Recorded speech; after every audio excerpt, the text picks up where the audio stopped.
Hello students and welcome back to my channel excellent learning point. तो बच्चों यहाँ पर हम क्लास 9th की वर्कशीट नंबर 44 करने जा रहे हैं हिंदी। ये बच्चों हमने पिछला जो पढ़ा हुआ था वर्कशीट बच्चे काम पर जा रहे हैं उसी के ऊपर कुछ क्वेश्चन आंसर्स हैं, तो वो मैं आपको करवा देता हूँ। ठीक है, ये सारा जो आपका व्याख्या है आप बच्चों एक बारी पढ़ लेना। ठीक है, एक बारी मैं आपको व्याख्याएँ पढ़ के दिखा देता हूँ। लिखा हुआ है कि कवि सोचता है कि क्या खेलने के लिए सारी गेंदें खत्म हो चुकी हैं या आकाश में चली गई हैं। क्या बच्चों के पढ़ने के लिए एक भी किताब नहीं बची है, क्या सारी किताबों को दीमकों ने खा लिया है। मतलब कि वो ऐसा क्यों बोल रहे हैं, क्योंकि उन्होंने जब ये देखा कि बच्चे, जब छोटे छोटे बच्चे सर्दी में काम, एकदम जो इतनी ठंड है वहाँ पर वो काम पर जा रहे हैं, तो उन्होंने जब ये देखा तो उस वक्त उनके दिमाग में ये सारी बातें आई थी। ठीक है, क्या सभी खिलौने कहीं किसी काले पहाड़ के नीचे दब गए हैं जो अब इन बच्चों के लिए कुछ नहीं बचा।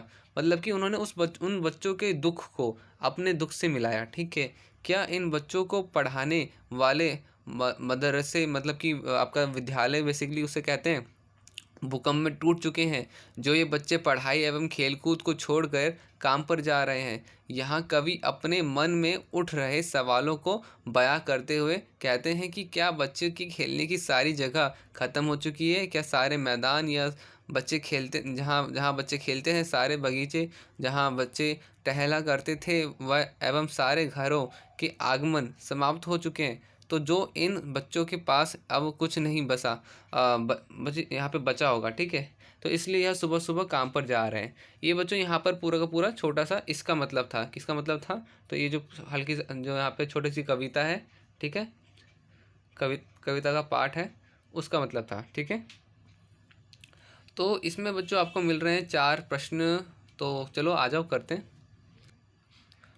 तो बच्चों यहाँ पे देखो, प्रश्न 1 आपका होगा, कविता की पंक्तियों में बच्चों के लिए क्या क्या समाप्त हो गया। तो बच्चों के लिए खेलने के लिए गेंदे, मैदान, बगीचे, आंगन तथा पढ़ने के लिए रंग बिरंगी किताबें समाप्त हो गई, ये लेखक ने कहा था। ठीक है, आपके विचार से क्या सभी बच्चों को शिक्षा और खेलकूद के समान अवसर प्राप्त हैं, कैसे, लिखिए। नहीं, मेरे मेरे मतानुसार सभी बच्चों को शिक्षा और खेलकूद के समान अवसर प्राप्त नहीं है। इन अवसरों से वंचित होने का एकमात्र कारण समाज में अव्याप्त वर्ग विभेद है। निम्न श्रेणी के बच्चों की आर्थिक स्थिति खराब है। अपने परिवार का भरण पोषण करने के लिए वह आय का जरिया मात्र बनकर रह गए हैं। मतलब कि बच्चों, वो तो छोटे बच्चों काम करवा रहे हैं ताकि परिवार में कुछ पैसे आ पाएँ। जहाँ जीविका के लिए आर्थिक तंगी हो, वहाँ मनोरंजन के साधन तथा जीवन के अन्य सुख सुविधाओं की कल्पना करनी भी असंभव जान पड़ता है। तो बच्चों यहाँ पे हमने अपनी बात रख दी। ठीक है, फिर बच्चों, संविधान के अनुच्छेद 24 में बाल मजदूरी पर रोक लगाई गई।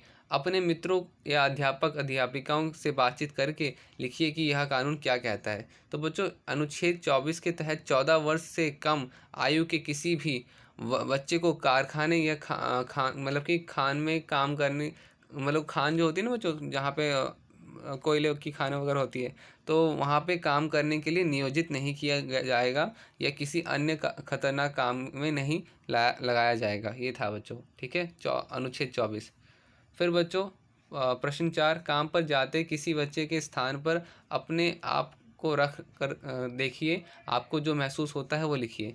तो बच्चों, सुबह सुबह ठंड में जब सारे बच्चे घर के अंदर रजाई में आराम से सोते हैं, उस समय हम पैरों में टूटे फूटे जूते पहने हुए, फटा हुआ स्वेटर पहने हुए, ठंड में सिकुड़ते हुए काम पर जाते हैं। यह भावनाएं हमारे आत्मा को इस प्रकार दुखी करती है और पूछती है कि हमारा अपराध क्या है और क्योंकि हमें वह सुख प्राप्त नहीं है जो बाकी को प्राप्त है। ठीक है बच्चों, तो कहते हैं ना कि मेरी इतनी किस्मत ही क्यों ख़राब है कि बाकी सारे तो आराम कर रहे हैं और मैं क्या कहते हैं यहाँ पर इतना काम कर रहा हूँ। तो यही था बच्चों, 4 प्रश्न थे। ठीक है, तो यही था बच्चों आज की वीडियो में। बाकी मिलते हैं नेक्स्ट वीडियो में, तब तक के लिए bye bye and take care.